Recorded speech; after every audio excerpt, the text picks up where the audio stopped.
So, Chandrababu Naidu గారికి వ్యతిరేకంగా 6 DGP స్థాయి పోలీసులు ఇప్పుడు తిరుగుబాటు చేయబోతున్నారు. వాళ్ళంతా కూడా రిజైన్ చేసి వెళ్ళిపోబోతున్నారంటూ వార్తలు వైరల్ అవుతున్నాయి సార్. అంటే ఈ మధ్య కాలంలో ఐఏఎస్‌లు, ఐపీఎస్‌లు ఆంధ్రప్రదేశ్‌లో ఈ విధంగానే వ్యవహరిస్తున్నారు. అంటే చంద్రబాబు నాయుడు గారి పాలనని భరించలేక అని కూడా చెప్తున్నారు. మరి నిజంగా ఇప్పుడు ఈ వార్తల్లో నిజం ఉందంటారా? అండ్ మరోవైపు మన చంద్రబాబు నాయుడు గారు క్యాబినెట్ మీటింగ్ ఏర్పాటు చేశారు. ఆ మీటింగ్ తర్వాత ఒక వార్త వైరల్ అయింది. మంత్రులపైన ఈయన ఫైర్ అయిపోయారు. వాళ్ళని కూడా ఇప్పుడు ప్రక్షాళన చేసి వాళ్ళందరినీ కూడా తీసేయబోతున్నారంటూ కూడా అప్పుడు కూడా వార్తలు వైరల్ అయ్యాయి. సో, ఈ విధంగా మరి ఆంధ్రప్రదేశ్‌లో ఏం జరుగుతుంది? అటు ఐఏఎస్‌లు, ఐపీఎస్‌లు తిరుగుబాటు చేస్తున్నారు. ఇప్పుడు మంత్రులను తీసేస్తే వాళ్ళు చేసే అవకాశం ఉంది అని చెప్తున్నారు. మరి దీన్ని ఏ విధంగా చూడాలంటారు సార్?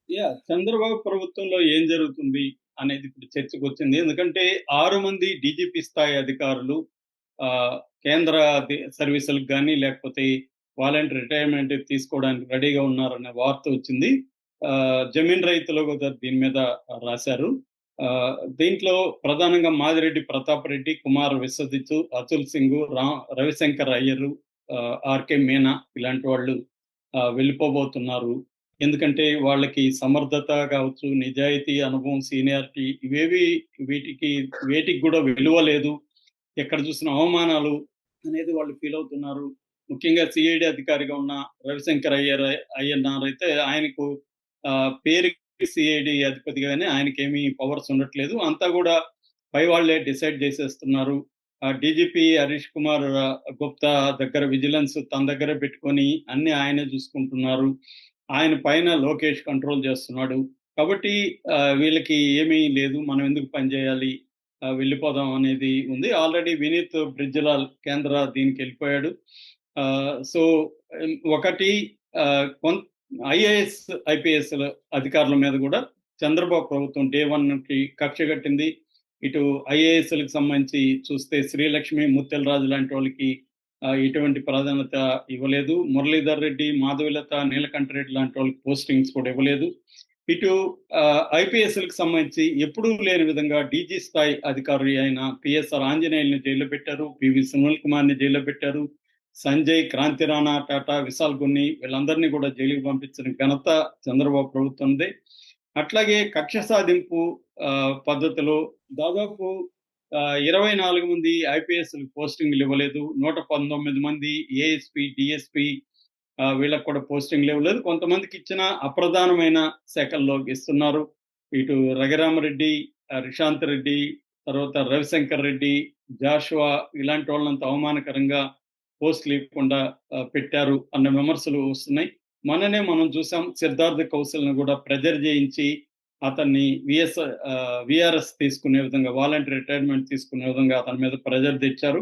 అతను వ్యక్తిగత కారణాలని లెటర్ పెట్టకపోతే నీకివ్వమని చెప్పడం వల్లనే అతను వ్యక్తిగత కారణాలు నా మీదేమి ఎవరు ప్రెజర్ చేయలేదని చెప్పాడు గానీ, నిజానికి అతని మీద ప్రెజర్ ఉండడం వల్లనే 2012 బ్యాచ్ ఆయన కడప, కృష్ణా, ప్రకాశం జిల్లాలో ఎస్పీగా పనిచేసిన వ్యక్తి.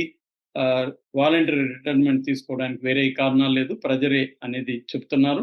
సో, ఈ నేపథ్యంలో ఆహ్, రు చాలామంది ఐపీఎస్, ఐఏఎస్ వాళ్ళు బయటికెళ్ళిపోదాము, ఉక్కబోతగా ఉందిక్కడ అన్న పద్ధతులు ఎప్పుడూ లేదు.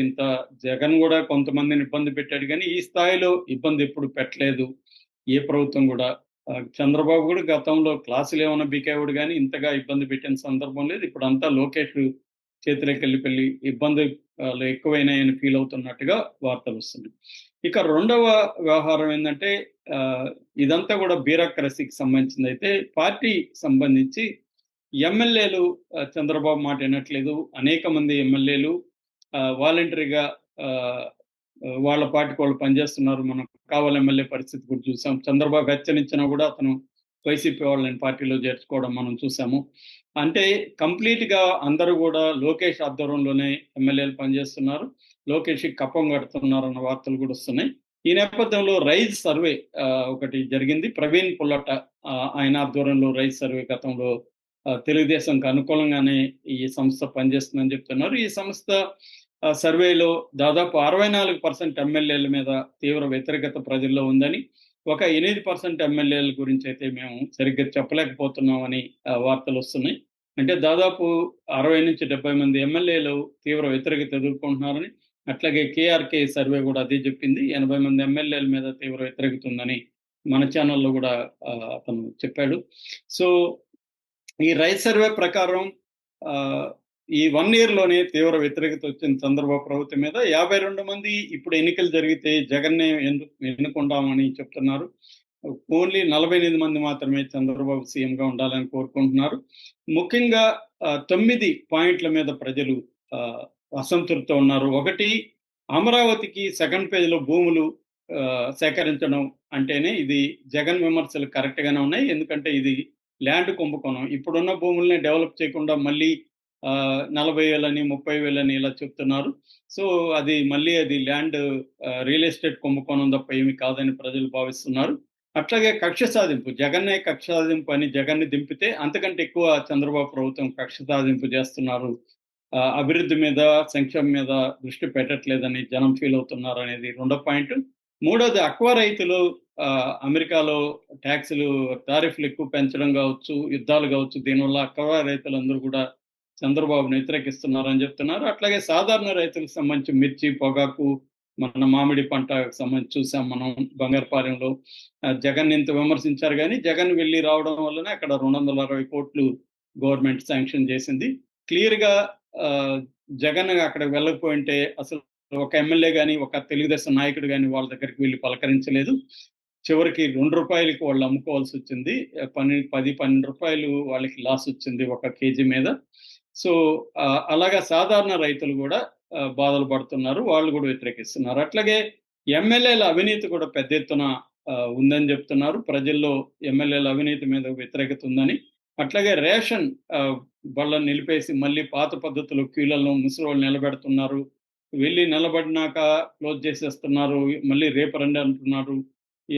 దీనివల్ల గూడా వ్యతిరేకత వచ్చింది. ఇక ఏడవ పాయింట్, కొనుగోలు శక్తి గ్రామాల్లో పడిపోయింది. డబ్బులు లేవు జనాల దగ్గర. ఎందుకంటే ఈ సంక్షేమ పథకాలు అమలు చేయట్లేదు కాబట్టి వీళ్ళు కొనుగోలు శక్తి లేదు అనేది.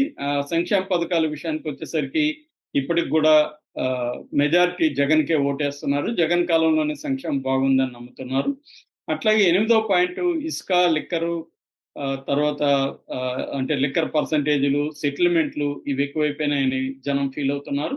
సో, ఈ 9 విషయాల్లో ప్రధానంగా ప్రజల్లో ఈ తెలుగుదేశం ప్రభుత్వం పట్ల 1 ఇయర్‌లో వ్యతిరేకత వచ్చింది. ఈ నేపథ్యంలో కొంతమంది మంత్రులను పని విధానం సరిగా లేదు, వాళ్ళ పని మెరుగుపరుచుకోమని చాలా సార్లు చంద్రబాబు హెచ్చరించినా వాళ్ళు పట్టించుకోవట్లేదు. విపరీతంగా డబ్బులు తినేస్తున్నారు, అవినీతి చేస్తున్నారని నిన్న గూడా సీఎంఓ ఒక మహిళా, ఉత్తరాంధ్రకు సంబంధించిన ఒక మహిళా మంత్రి మీద సీఎంఓ నిఘా అని ఎన్‌టీవీలో ఒక కథనం వచ్చింది. అదేంటంటే విపరీతంగా ప్రతి దాంట్లో కూడా కుంభకోణాలు ఎక్కువైపోయినాయి. ఆమె పీఏ విపరీతంగా చేస్తున్నాడని, ముఖ్యంగా కంప్యూటర్ల కొనుగోలులో పెద్ద ఎత్తున అవినీతి జరిగిందని కథనంలో వచ్చింది. ఈ నేపథ్యంలో రైస్ సర్వే ప్రకారం ఆయన పుల్లట దీంట్లో కూడా పెట్టాడు, ఫేస్‌బుక్‌లో గూడా. అదేంటంటే వాసంశెట్టి సుభాష్, గొట్టిపాటి రవికుమారు, మండిపల్లి రాంప్రసాద్ రెడ్డి, శ్రీమతి సవిత ప్లస్ ముగ్గురు అన్నాడు. మొత్తం 7 మందిని తీసేస్తున్నారు. కొంతమంది శాఖల మార్పు కూడా జరుగుతుంది అని ఆయన పెట్టాడు. అలాగే గొట్టిపాటి, కొల్లు రవీంద్ర పేరుకే గాని వాళ్ళకేమీ అధికారాలు లేవు. అంతా కూడా పైనుంచే వాళ్ళ శాఖల్ని నడుపుతున్నారని కూడా ఆయన రాశాడు. పైనుంచి అంటే లోకేష్ నుంచే అని ఇంటర్‌ప్రిటేషన్ వస్తుంది.